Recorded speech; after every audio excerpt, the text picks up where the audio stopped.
Hello everyone, welcome back to my YouTube channel. Before starting this video guys, join our Telegram group guys for free signal, for free calls guys.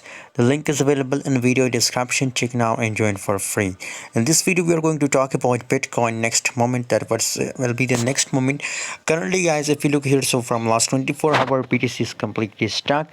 If we talk about last 24 hours, so 24,400 is the lowest and 24,798 is the highest of last 24 hours. So there is only 300 US dollar momentum and a BTC gas.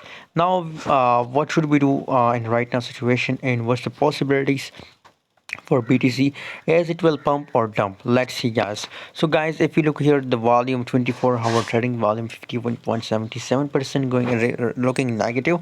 So this means guys that for a little bit BTC is looking bearish guys. Currently guys, it's completely stuck. Just look here the price chart, and now in this case guys, I recommend we have to wait for the breakdown.